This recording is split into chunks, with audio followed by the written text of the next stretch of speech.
네, 지금까지 이제 수시에 대한 얘기를 쭉 말씀을 드렸는데 계속 나오는 게 서류평가와 면접이죠. 그래서 서류평가와 면접을 어떻게 진행하는지 간단히 설명을 드리도록 할게요. 학생부 종합전형 위주로 말씀을 드리겠는데 기본적으로 국제인재, 특기자 전형도 이 틀에서 크게 벗어나지는 않습니다.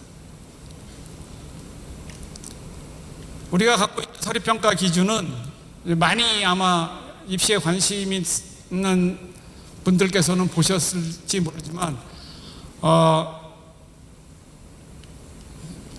시중에 우리 방법이 굉장히 많이 이제 전파가 돼 있습니다. 일단 과정 중심의 종합평가를 한다. 서류평가를 위해 사용하는 거는 예전에는 뭐 자기소개서, 추천서 이런 게 있었는데 아무것도 낼 게 없습니다. 학교생활 기록부만 반영을 합니다. 만약에 해외고이거나 검정고시일 경우에는 우리가 정한 제출 양식이 따로 있습니다. 거기에 준해서 제출을 하시면 돼요. 그러니까 이제 국내고 학생은 아무것도 낼 게 없습니다. 학교에서 그냥 3학년 1학기까지 기록한 거, 그리고 이제 졸업생 같은 경우에는 3년간 기록한 거, 그게 우리한테 그대로 넘어옵니다. 서류평가 항목은 이 그림 많이 보셨죠? 세 가지 역량을 기준으로 평가를 합니다. 학업 역량, 진로 역량, 공동체 역량, 이 세 가지가 있고요. 학업 역량은 말 그대로 이제 학업 성취도나 학업 태도, 탐구력 같은 것들을 이제 기반으로 살펴보고요. 진로 역량은 진로 활동에 대한 여러 가지 기록들을 기준으로 평가를 하게 됩니다. 기본적으로 그 나머지 이제 보통은 비교과 활동이라고 많이 알려져 있는 것들은 이제 공동체 역량에서 저희가 평가를 하게 되는데, 타인과의 협업, 나눔 배려, 성실성 이런 것들을 종합적으로 평가를 하게 됩니다. 실제로 점수를 어떻게 주느냐에서는 저희는 이 세 가지를 기반으로 학생을 이해하려고 하지만 점수는 2개만 줍니다. 70%는 학업적 발전 가능성, 나머지 30%는 사회적 발전 가능성, 이렇게 해서 학업적 발전 가능성이라는 것은 주로 아까 말씀드린 학업 역량과 진로 역량을 기반으로 평가를 합니다. 그래서 3년간 어떻게 공부했느냐, 어떤 관심을 갖고 수업에 참여했느냐 같은 것들을 종합적으로 살펴보게 됩니다. 그리고 나머지 이제 공동체 역량이라는 것은 주로 비교과 활동이라고 많이 알려져 있죠. 창체 같은 데에 기록된 것을 기준으로 학생들은 이제 이해를 하게 되는데, 이렇게 하게 되면은 비교과 활동만 포함이 되느냐? 그렇지는 않고요. 세특이나 진로 역량에서 보여지는 모습들도 있습니다. 학교에서 무슨 수업 시간에 다른 학생들과의 협업 같은 관계를 기술한 것, 이러한 것들을 이제 총체적으로 다 포함을 해서 평가를 하게 됩니다. 7대 3의 비율이다 보니까 아무래도 학업 역량에 대한 평가 비중이 높기 때문에 전체적으로 학교 다니면서 수업에 얼마나 적극적으로 참여했느냐 하는 것들이 굉장히 중요한 평가 요소로서 역할을 하게 됩니다. 꼭 들어야 되는 과목이 있느냐? 굉장히 이제 많이 말씀을 하시는데, 사실 문과는 저희가 특별히 어떤 과목을 지정하거나 그러진 않습니다. 근데 이과는 저희가 재작년인가요? 학과별 이수 권장 과목이라는 것을 발표를 한 적이 있습니다. 입학처 홈페이지에도 있고, 다른 대학과 공동 연구를 통해서 발표를 한 건데, 이거에 대해서 오해를 가장 많이 하는 게, 여기에 있는 과목을 꼭 들어야 되느냐에 대한 질문을 많이 하시는데, 저희가 이 권장 과목을 발표한 가장 중요한 이유는 앞으로 2015 개정교육과정도 그렇고 이제 내년부터 시행하게 될 2022 개정교육과정도 마찬가지, 기본적으로 선택형 교육과정입니다. 그러니까 가장 어려워하는 게 대학 가서 이런 분야를 공부하고 싶은데 어떤 과목들을 좀 미리 준비를 해야 되느냐에 대한 고민들을 많이 하셔서 저희가 이제 그거에 대한 가이드라인을 제공하기 위해서 과목 선택할 때 이러한 분야에 관심이 있으면 이런 과목을 좀 미리미리 좀 들어봐라 하는 의도에서 발표를 했는데, 이게 이제 평가와 연관돼서 꼭 들어야 되느냐 이렇게 이제 많이 질문을 하시는데, 꼭 그런 거는 아닙니다. 저희가 평가를 할 때 예시 뭐 이거는 그 홈페이지에 나와 있으니까 뭐 찾아보시면은 쉽게 얻을 수 있습니다. 그래서 이 권장 과목을 이수하지 않으면 평가에 불이익이 있느냐? 그렇지 않습니다.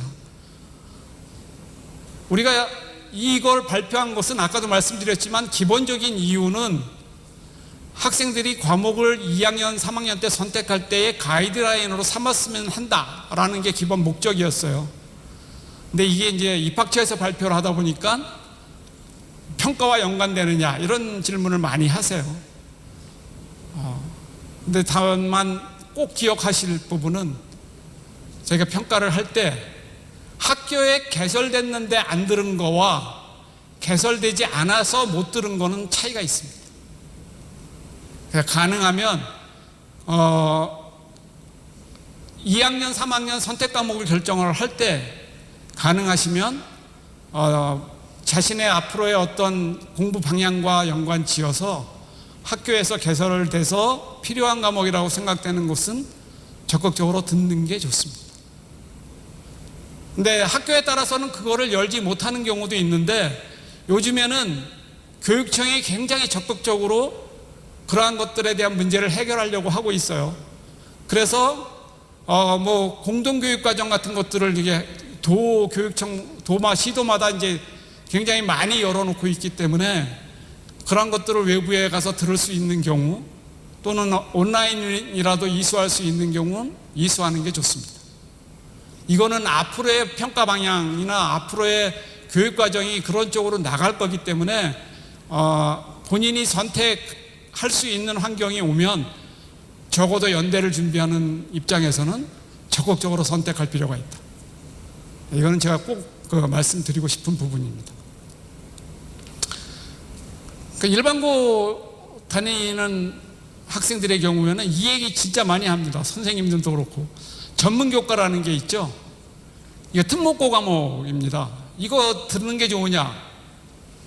저희가 기본적으로 원하는 거는 학교에서 정한 교육과정을 얼마나 충실히 이행해서 들었느냐가 중요한 것이지, 심화 과목을 들었느냐는 그렇게 중요한 부분이 아닙니다. 그러니까 아까도 말씀드렸지만 학교의 교육과정에서 제공하는 틀 내에서 본인이 할 수 있는 최대의 노력을 하면 됩니다. 근데 다만 이제 연대를 지원할 때 또는 연대를 희망할 때 어려운 점은 그거를 잘 적극적으로 선택하는 것만 가지고는 안 된다. 성적도 좋아야 됩니다. 연대가 그 소위 말하는 최상위권 대학이라고 하잖아요. 그러면 이제 고민되는 게, 우리 애가 학교에서 전교 10등쯤 하는데 연대쯤 갈 수 있지 않을까 이렇게 생각할 수 있잖아요. 근데 전국에 있는 학교가 몇 개냐 하면 고등학교가 한 1,700개, 800개 된답니다. 그러니까 전교 10등, 문과, 이과 각각 전교 10등만 모아놔도 한 학교에 20명, 전국에 1,700명, 그러면 곱하기 20 해보면 34,000명이 있습니다. 근데 연대가 수시에서 뽑는 인원 아까 말씀드렸죠. 2,000명 남짓. 2,000명이나 되나요? 그러니까 거기서 어느 정도의 학업 성취를 유지하는 것은 굉장히 중요한 일이다.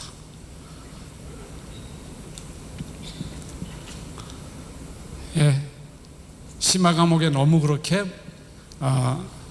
애달퍼 하실 필요 없고, 학교가 제공하는 교육과정 내에서 최선의 노력을 통해서 좋은 성취를 얻는 것, 그게 가장 중요하다, 이렇게 말씀을 드릴 수 있습니다. 진로 변경 얘기는 이제 더 이상 하지 마세요. 왜냐하면 우리한테 진로 정보가 오질 않아요. 그래서 굉장히 많은 분들이 뭐 이렇게 입시 상담이나 이런 데 가보면 진로 바뀐 거요, 뭐 이런 되게 고민을 많이 하시는데, 옛날에는 1학년 때는 뭐, 2학년 때는 뭐 이렇게 다 나왔죠. 지금은 우리한테 그게 오질 않습니다. 대학에 제공되질 않아서 우리가 알고 싶어도 알질 못해요. 네, 너무 걱정하지 않으셔도 된다. 그러면 진로 상황에 창체의 자동봉진의 진로 있죠? 거기에 있는 것과 다른 점. 근데 자동봉진의 그 진로에는 대개는 심리검사한 거 막 이런 것만 있기 때문에 그렇게 중요하지 않습니다. 너무 그렇게. 다만 우리가 희망하는 거는 무슨 활동을 하던 어떤 선택을 하던 그 선택을 할 당시에는 최선을 다해서 해야 된다. 언제든지 바뀔 수 있다는 건 우리도 인정합니다. 그런 부분은 꼭 기억을 해두실 필요가 있어요. 그래서 진로가 다른 계열에 지원한다고 뭐 감점되거나 그러지 않습니다.